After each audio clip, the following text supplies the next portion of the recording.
Today. Appreciate it. I'm Matt Dekovitz. I'm the Executive Director with Butler County Regional Transit Authority. We're here to celebrate Ohio Loves Transit Week, or officially Ohio Loves Transit Day, which is February 14th, Thursday this week. A couple of things we wanted to talk about that we're promoting, and some other transit systems across the state are promoting. This is a statewide initiative to bring awareness to public transit in the state of Ohio.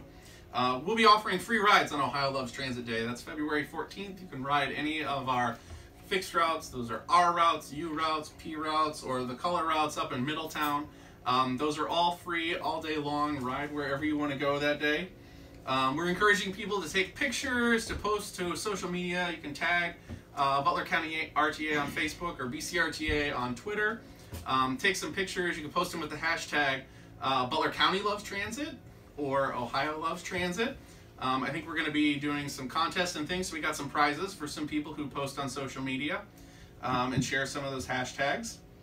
I did also want to mention that we cover a lot of trips. I think people don't realize how many people ride public transit in Butler County. A lot of people tell me, I didn't even know we had public transit, or I don't see the bus that often. We serve thousands of people every year in Butler County. In fact, just in 2018, we provided over 846,000 rides, beginning or ending in Butler County. So that's a huge number. It's grown quite a bit over the last couple of years. But that's Middletown, Miami University, Hamilton, Fairfield, and even commuter service into the city of Cincinnati from Butler County. So we're covering a lot of ground. Other great projects we're working on that we're promoting. Included in the free rides on the 14th is the R7 WorkLink Job Connector, which runs up and down 75 into the Dayton areas, connecting Premier Health, the Atrium campus, and also the areas in Monroe. So have some helpful folks funding that route, including City of Middletown. Doug Atkins, I'm going to let him talk about that just a little bit, but also the City of Monroe and Premier Health are also contributing to that route. Did you want to talk a little bit? Whenever you're done. Go for it. So Matt and I have been, probably since you came in 2010, right? Yep. Yeah, 9 years that Matt and I have been working together. At the time, I was Community Revitalization Director, and one of the areas that position covered was Middletown Transit Service. And so we were looking for a better way to operate that, and Butler County provided that for us. They took it over 2012, somewhere around in there. And they've been operating our system for the past 6 or 7 years.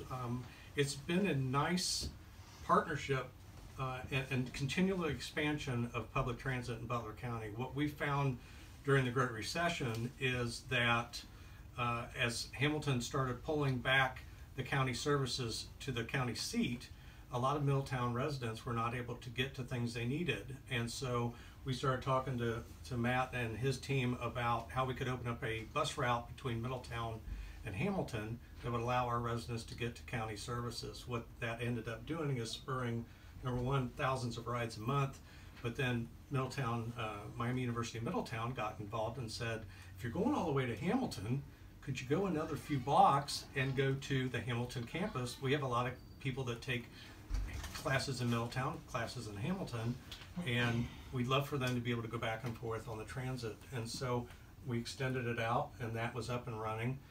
They came back to us and said, that's working really great. How would you feel about going to Oxford? So a few years later, we opened up the Oxford route, and that's now, when school's in session, getting thousands of rides a month. And the final step on their side was closing the triangle between Oxford and Hamilton, and now you can ride any of those throughout the county system. It's been great for us. The latest iteration of that is the R7 WorkLink. One of the things that Hamilton and Middletown and Monroe are working on are workforce. We are having trouble getting enough people. I've got about 300 jobs open at the hospital. I've got about 700 jobs open in advanced manufacturing in Middletown. Our friends in Monroe have all the logistics center. They're getting ready to open up Amazon in Park North with another 1,500 jobs that are coming online, and we're tapped out close to our workforce. And so if we can't grow it here, if we can't get it in Middletown and Monroe, the answer is we're going to have to bring it in from other areas. So one of the things we did was we partnered with Atrium, and I feel like I'm in the dark. We partnered with Atrium and the City of Monroe and opened up the R7 link using Matt's system.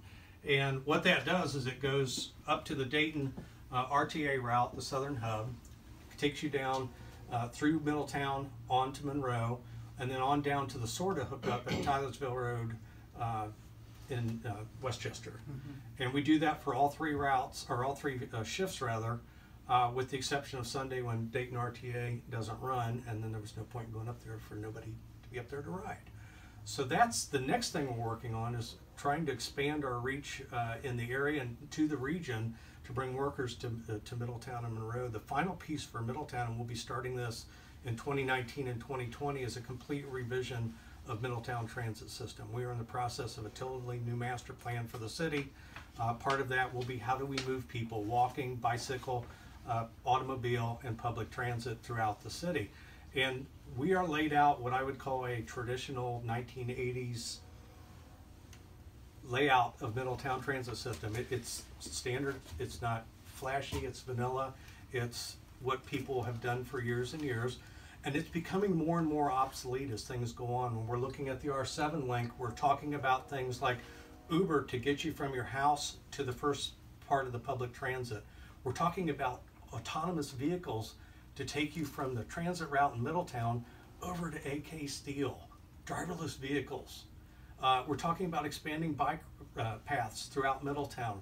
And as these things, how about millennials who don't want to own a car? All these things that didn't exist in the 1980s are coming pretty quickly into focus as we go in. So as we start looking at Middletown transit system moving forward, it'll be, what does a transit system look like in 2030? Not what we're doing now, not even the present. What is it? Where are we headed? And how planning can we do now to plan for that as best as we can? So I look for a complete revision of Middletown Transit to modernize it over 19 and 20. Well, we don't know what that looks like yet, but it's exciting. So we've had a great relationship with Matt and BCRTA. We love transit. We do more of it than anybody except him in the county, and we're happy to be here. Appreciate it. That's the quote right there. We love transit. I like Yeah. that. Goes with the sticker. No, just to give you some perspective, the Middletown transit system does, or in 2018, did over 132,000 rides just in that area. And Doug mentioned that we started the partnership to connect the different regions starting in 2010. So if you picture no rides in 2010, in 2018, the regional services throughout the county that we have that funding partnership on provided over 80,000 rides. So in less than 10 years, we've gone to no rides to over 80,000. So it's been a huge contribution. It's a great partnership. We appreciate people like Doug and the city of Middletown who love public transit and help support it. So thank you for that. The last thing I want to mention, I kind of left it out. Rides are free on Thursday, but there's also some perks, these cool pink stickers that kind of say Ohio Loves Transit. Everybody's going to get one of these if you ride the bus for free on Thursday, and we've been working with some local businesses in some of the denser walkable areas to offer discounts to anybody who provides their sticker on Thursday. So if you're shopping in Middletown or Hamilton or Oxford on Thursday, all day, there's a couple of retailers and folks who are being good partners supporting public transit, and they're going to offer some discounts to their consumers with the Ohio Loves Transit sticker on Thursday. So we appreciate that too. More support for public transit. You know, we like to talk about it. I would encourage everybody, if you use the bus or understand the need for innovative transportation, the kind of solutions we're coming up with, that you're talking to your decision makers and elected officials about that. So thanks for coming out today. Yes. You want to make a plug, Sean? No.